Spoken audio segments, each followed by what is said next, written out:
प्रकाश सिंह है, सीपीआईएमएल के प्रवक्ता कमलेश शर्मा हैं और इसके अलावा राजनीतिक विश्लेषक डॉक्टर संजय कुमार हमारे साथ जुड़े हैं। आप सबका बहुत बहुत स्वागत है।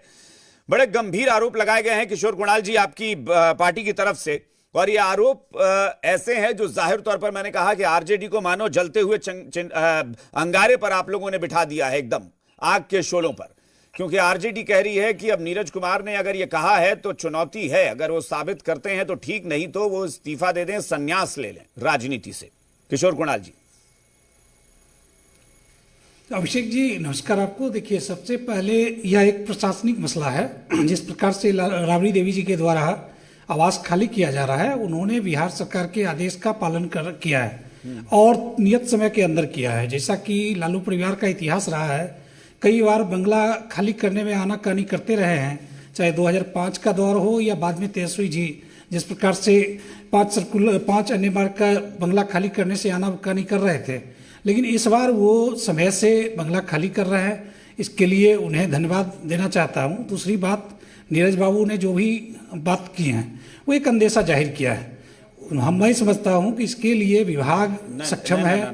बिल्डिंग कंस्ट्रक्शन विभाग यानी भवन निर्माण विभाग के पास नीरज कुमार ने सिर्फ अंदेशा नहीं जाहिर किया है, नीरज कुमार ने आरोप लगाया है और नीरज कुमार ने कहा है कि ड्रोन से और वैज्ञानिक पद्धति से हम जांच कराएंगे उस पूरे कैंपस की। अब पहली बात तो यह है कि जांच सरकार कराएगी कि पार्टी के स्तर पर जेडीयू कराएगी, मुझे नहीं पता, क्योंकि नीरज कुमार कह रहे हैं तो पार्टी के प्रवक्ता एमएलसी हैं, वो कह रहे हैं कि ड्रोन से जांच कराई जाएगी और पता नहीं कौन वैज्ञानिक पद्धति से, कि यहां कोई सुरंग खोदी गई थी, यहां कोई तहखाना बनाया गया था कि नहीं बनाया गया था। किस आधार पर इतनी बड़ी बड़ी बातें की गई हैं? अभिषेक जी, एक चीज समझना होगा कि अभी जो मामला है या मसला है वो राजनीतिक विमर्श का मसला नहीं है, ना ही कोई राजनीतिक डिबेट का मसला है। यह मसला है प्रशासनिक क्रियान्वयन का, एडमिनिस्ट्रेटिव।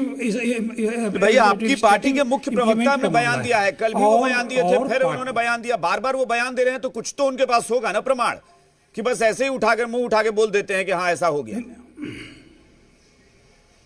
नहीं, मैं एक प्रक्रिया की बात कर सकता हूं। प्रक्रिया यह है कि बंगला कोई भी हो, चाहे लालू जी का हो या सुशील मोदी जी का हो या किसी अन्य व्यक्ति का हो, जब बंगला खाली होता है तो उसके लिए जो इंचार्ज ऑफिसर होते हैं भवन निर्माण विभाग के, उनकी जवाबदेही होती है यह तय करना कि कहीं बंगला में कोई अवैध निर्माण तो नहीं है, बंगला में कोई क्षतिग्रस्त तो नहीं किया गया है, या किसी भी प्रकार के सरकारी सामान का इधर उधर तो नहीं किया गया है, उसको हटाया तो नहीं गया है। और मैं समझता हूं कि जब बंगला खाली करके हैंडओवर जब किया जाएगा तो हैंडओवर के बाद भवन निर्माण विभाग नीरज कुमार अधिकारी होंगे वो नहीं, भवन निर्माण विभाग देख रहे हैं तो कोई भी कंस्ट्रक्शन हुआ है या नहीं, या कोई कंस्ट्रक्शन छोड़ा गया है या नहीं, या क्या सामान का हेरफेर हुआ है, ये भवन निर्माण विभाग देख लेगा।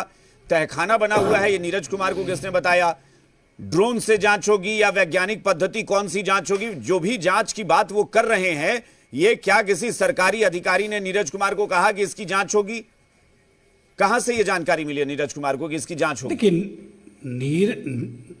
नीरज कुमार जी ने जो भी कहा है वो एक अंदेशा मात्र है, एक राजनीतिक बयान है। मैं एक प्रक्रिया की बात कर रहा हूं, और प्रक्रिया यही है कि जब तक भवन निर्माण विभाग तो क्यों नहीं माना जाए कि आप छवि धूमिल करने के लिए जानबूझकर बोल रहे हैं? नहीं किशोर कुणाल जी, प्रक्रिया मत बताइए ना, प्रक्रिया सबको पता है। मैं फिर कह रहा हूं कि अगर वो राजनीतिक बयान है, आप खुद मान रहे हैं, तो राजनीतिक बयान यानी सिर्फ और सिर्फ छवि धूमिल करने के लिए बोला गया, एक माहौल बनाया गया, एक एजेंडा सेट किया गया।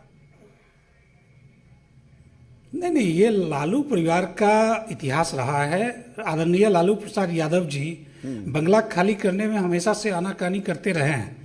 चाहे 2005 में देखा होगा आपने, 6 महीना तक सीएम हाउस खाली करने में आनाकानी करते रहे। बाद के दिनों में आपने देखा होगा 5 चोरी का पैसा भी छुपाने के लिए रहे हैं। आप लोगों ने पहले देखा है उनको कि चोरी का पैसा वो खजाने में रखते हैं किसी तहखाने में। भाई, नीरज कुमार जो कह रहे हैं वो किसी फिल्मी दृश्य से कम नहीं है कि सुरंग बनाई गई है, तहखाना बनाया गया है, उसमें नोटों की गड्डियां हैं, उसमें सोने चांदी के गहने हैं, जेवरात हैं, सब संपत्ति करप्शन की उसी में भर कर रखी गई। कहां से ये सारी चीजें? ये फिल्म कोई फिल्मी सीन क्रिएट कर रहे थे, क्या कर रहे थे? देखिए, ये तो भवन निर्माण विभाग का जुडिक्शन है ना। भवन निर्माण विभाग जब तक हैंडओवर नहीं लेता है और आपत्ति जाहिर नहीं करता है, मुझे लगता है इन विषयों पे डिबेट कराना ही गलत है। डिबेट कराना और नीरज कुमार का बोलना गलत नहीं है, वो बोल सकते हैं पार्टी के स्तर पर, सरकार में हो नहीं हो, पार्टी की तरफ से वो बोल रहे हैं। नीरज कुमार जी जो भी बोल रहा है उस पर विभाग संज्ञान लेगा। ये राजनीतिक विमर्श का मुद्दा कहां से बन गया? ठीक है चंद्र प्रकाश ये जी। समझना चाहता हूं। नहीं कि समझना, राजनीतिक आपको विमर्श का समझना मुद्दा पड़ेगा कहां कि से बन आपकी गया? पार्टी के मुख्य प्रवक्ता इस तरह के बयान कैसे दे रहे हैं। या तो सरकार संज्ञान ले कि किस आधार पर बयान ले रहे हैं, पार्टी